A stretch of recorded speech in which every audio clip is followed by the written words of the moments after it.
नमस्कार, MB news म्हणजे महाराष्ट्रातील बातमीपत्रामध्ये आपले स्वागत आहे। मी मंगेश बोबडे। बातमी बघण्यापूर्वी आमच्याला लाईक आणि सबस्क्राइब करायला विसरू नका। तर बघूया आजची विशेष बातमी। अमरावती जिल्ह्यातील तिवसा तालुक्यात जळका ते शिरसगाव मोझरी या 15.8 किलोमीटर रस्त्याच्या तातडीने नूतनीकरण, रुंदीकरण तसेच पुलाची उंची वाढविणे, स्ट्रीट लाईट व सूचना फलक बसविण्याच्या मागणीसाठी ग्रामस्थांनी तिवसा तहसीलदारांना निवेदन दिले आहे।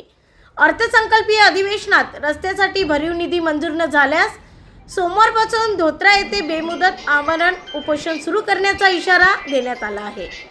सदर रस्ता 6 गावांच्या दळणवळणासाठी महत्त्वाचा असून 10 गावातील विद्यार्थी व नागरिक याच मार्गाचा वापर करतात। 2012 नंतर केवळ डागडुजी झाल्याने रस्ता खड्डेमय झाला आहे। याबाबत जिल्हाधिकारी अमरावती, सार्वजनिक बांधकाम विभाग तिवसा तसेच संबंधित पोलीस प्रशासनालाही निवेदन देण्यात आले आहे। ब्युरो रिपोर्ट, MB न्यूज, महाराष्ट्रातील बातमीपत्राचे अमरावती ब्युरो चीफ सुनील घोरमाडे। शिरसगाव मोझरी ते जळका रस्त्याची अवस्था अत्यंत दयनीय झालेली आहे। आम्ही आता आज सकाळी खड्डे मोजलेत।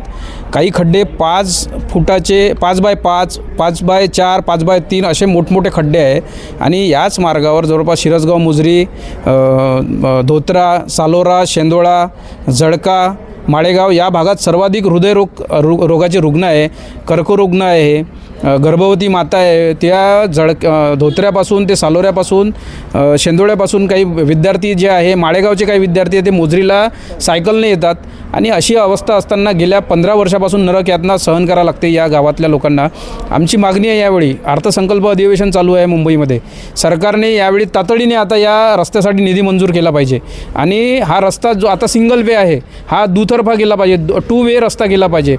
विशेषतः या 2 वे रस्त्यावर स्ट्रीट लाईट लावले पाहिजे। एकही आता जर तुम्ही रस्ता पाहाल तर शॉकिंग वाटते की त्या रस्त्यावर एकही सूचना फलक नाही आहे, काय म्हणते त्याला, रिफ्लेक्टर नाही आहे। मोठमोठे अपघात त्या ठिकाणी झाले, ज्येष्ठ नागरिक, वयोवृद्ध त्या रस्त्याने प्रवास करतात।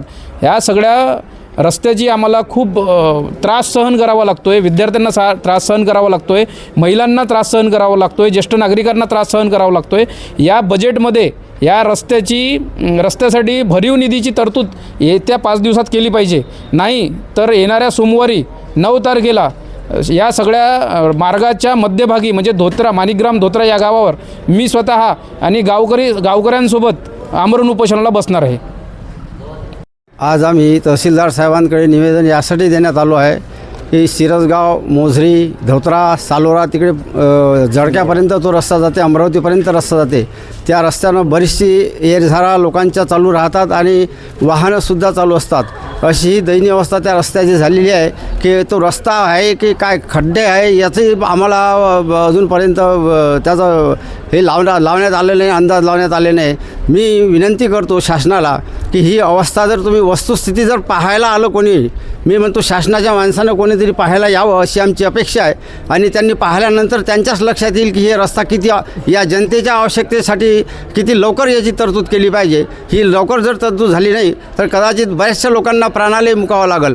आणि आता जे कांबळे साहेबांनी सांगितलेलं आहे, बाळंतीण बाय आहेत, हृदयरोग आहेत, काही लोक अनेक प्रकारनं त्रस्त आहेत, रोगग्रस्त आहेत, ह्या लोकांना जाण्या येण्यासाठी अतिशय हा दुरावस्थात असलेला रस्ता हा ताबडतोब दुरुस्त व्हावा आणि शासनानं ताबडतोब निधी मंजूर करावा अशी अपेक्षा आहे। कांबळे साहेबांनी सांगितल्या पद्धतीनं आता हे जो अधिवेशन चालू आहे या अधिवेशनामध्ये कदाचित या रस्त्याकडे परिपूर्ण शासनाचं लक्ष वळावं या दृष्टिकोनातून आम्ही या ठिकाणी आलेलो आहेत आणि या आमच्या अपेक्षा पूर्ण करतील सरकार अशा प्रकारची आशा व्यक्त करतो आणि या ठिकाणी थांबतो।